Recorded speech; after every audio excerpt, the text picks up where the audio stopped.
Is it possible that the greatest legend of the Exodus is a historical reality hidden under the sea? For decades, the world has debated the biblical account, but today, a bold expedition claims to have found the impossible: chariot wheels and human remains at the bottom of the Red Sea. However, this discovery is accompanied by some bad news that worries experts.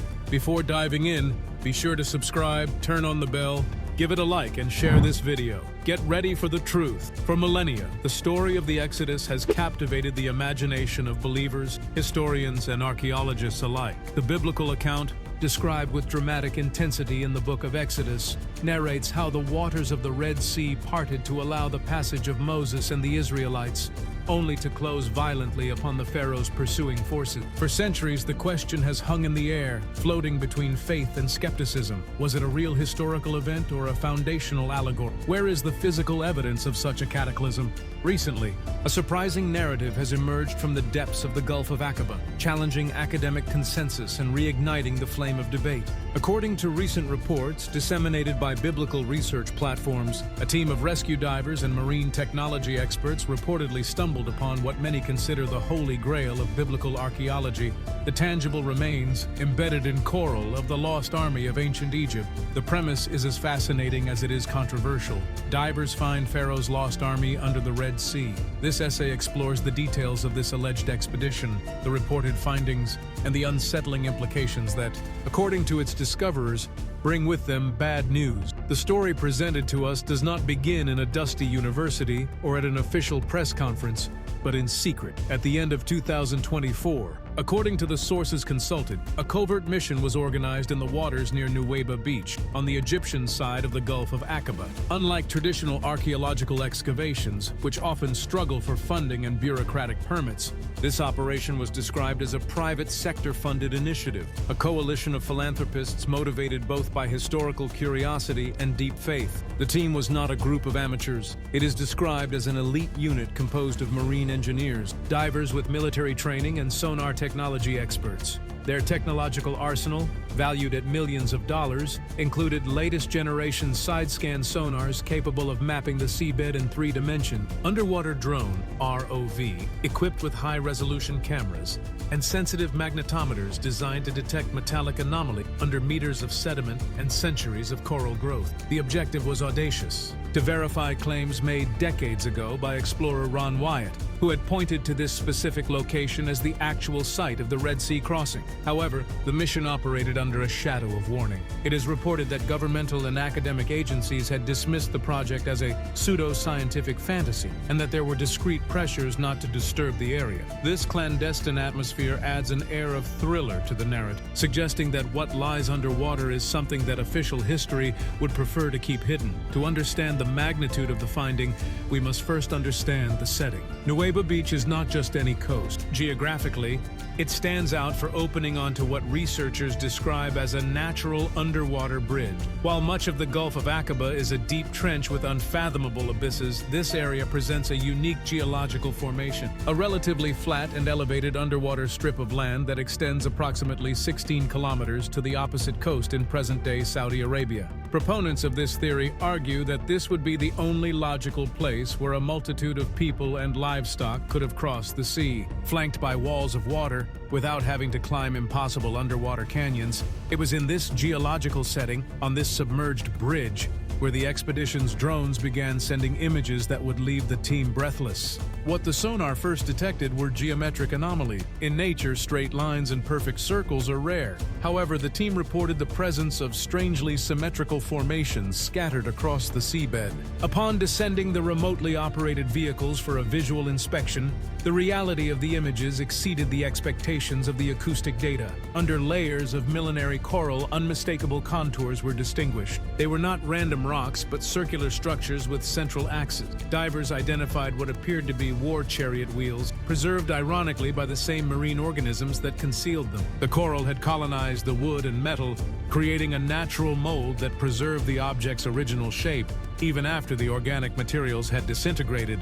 Wheels with 4, 6, and 8 spokes are described. This detail is crucial to the archaeological narrative, as the design of Egyptian chariot wheels evolved through the dynasty. The presence of 4 and 6-spoke wheels would coincide, according to experts consulted by the expedition, with the period of the Late Bronze Age, aligning temporarily with the estimated dates of the biblical Exodus. But the finding was not limited to war machinery. The expedition reported much more macabre and personal discoveries. Among the remains of the chariots, scattered over what was described as a field of debris nearly a mile long, lay skeletal remains. Skulls of horses and mineralized human bones are mentioned, trapped in the sand or fused with the coral. The arrangement of these remains suggested a scene of sudden chaos, not an orderly shipwreck, but a cataclysmic force that trapped an army in full march. The most spectacular finding, and perhaps the most controversial, refers directly to the legends of Ron Wyatt, a chariot wheel that shone with a golden glow. Unlike the others covered in coral, this piece appeared to have resisted marine colonization, possibly because gold is a noble metal that does not corrode and to which coral has difficulty adhering. This golden wheel is presented as the crown jewel of the discovery, a relic worthy of a king, or in this case, a pharaoh. What these divers found defies all logic, but the most unsettling part is yet to come. Before showing you the evidence that many would want to keep hidden, be sure to subscribe and have the bell active. If you enjoy unearthing millennial secrets with us, leave your like right now. Help us make sure the algorithm doesn't bury this video like the Pharaoh's army. Done? Good. Get ready, because what follows changes everything. It is impossible to discuss this finding without invoking the figure of Ron Wyatt. In 1978, Wyatt, a nurse anesthetist with no formal archaeological training but an unbreakable faith, dove into these same waters with rudimentary equipment. He surfaced claiming to have found the chariot wheels of Ramses II. For decades, the scientific community ridiculed Wyatt. He was labeled a fraud, a dreamer, or a pseudoscientist. His photos were blurry, his methods unorthodox, and his conclusions stemmed from the Bible as a literal historical fact, something that modern academia usually rejects methodologically. However, the narrative of the new 2024 expedition positions itself as Wyatt's posthumous vindication. The current narrative suggests that Wyatt was not hallucinating, but simply ahead of his time and lacked the technology to prove what his eyes. This new mission, with its millions of dollars in equipment and its elite divers, was not discovering something new, but confirming what had been deliberately ignored by the academic establishment. A fascinating dichotomy is raised: the passionate amateur versus the ivory tower of institutional science. The recent reports mention an unsettling phrase: bad news. Why would the archaeological discovery of the century be bad news? The answer offered by this theory is twofold: fragility and conspiracy. First, the physical condition of the findings is critical. The divers quickly realized that what they were observing were not solid artifacts ready to be taken to a museum. They were shadows of dust and coral. Centuries of salt corrosion and water pressure had left the structures in such a precarious state that the slightest touch could disintegrate them. The bad news is that the evidence is ephemeral. It is disappearing before our eyes, dissolving into the ocean. Second, and more alarming, is the suggestion of active human intervention. The expedition team reported that, upon comparing their findings with Wyatt's original notes from the 70s, large sections of the debris field appeared to have been altered. Pieces were missing. The famous golden wheel, if it ever existed, was no longer in its original place. This opens the door to dark theories. Have these sites been looted by clandestine treasure hunters? Or is there, as the reports hint, a concerted effort by governmental authorities to clean up the site? The implication is that the discovery of irrefutable evidence of the biblical account could be politically explosive in a region where history and religion are inseparable from territorial conflict and national identity. The bad news is that the truth could be being censored or destroyed before the world can see it. This alleged discovery forces us to confront the intersection between faith and empirical evidence. For skeptics, the coral formations may be pareidolia, the human tendency to see recognizable shapes in random patterns, and the bones could be mineral concretions.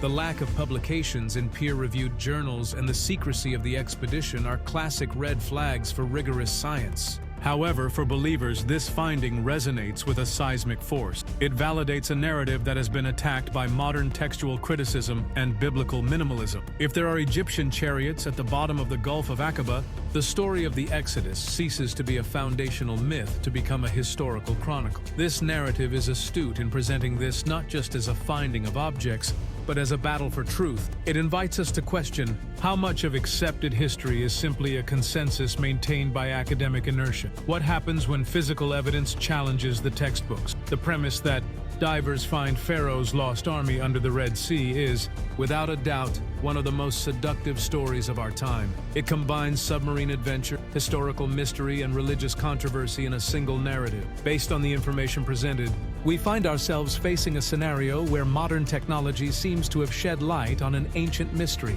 revealing shapes of wheels, skeletal remains, and echoes of a battle lost beneath the waves. Whether one sees in these images the definitive proof of divine intervention or simply a misinterpreted geological curiosity, the account of the 2024 expedition at Nuweiba Beach reminds us that the past, especially that submerged under the weight of centuries in water, is a vast and, for the most part, unknown territory. The bad news about the fragility and disappearance of these remains serves as an urgent reminder. History is vulnerable. If an army truly exists sleeping under the coral of the Red Sea, its time is running out, and with it the opportunity to answer one of humanity's oldest questions. For now, the Pharaoh's army remains there, in its liquid tomb, guarding its secrets between the shadows of the abyss and the flickering light of faith. What lies in the depths of Nuweiba could rewrite the history books or disappear forever into the oblivion of the ocean. The fragility of these findings raises a race against time and silence. What do you think? Is this really the tomb of the Pharaoh's army or just a natural coincidence? Leave us your theory in the comments. If this mystery has captivated you, share the video, smash that like button, and subscribe for more revealed secrets. Until the next exploration.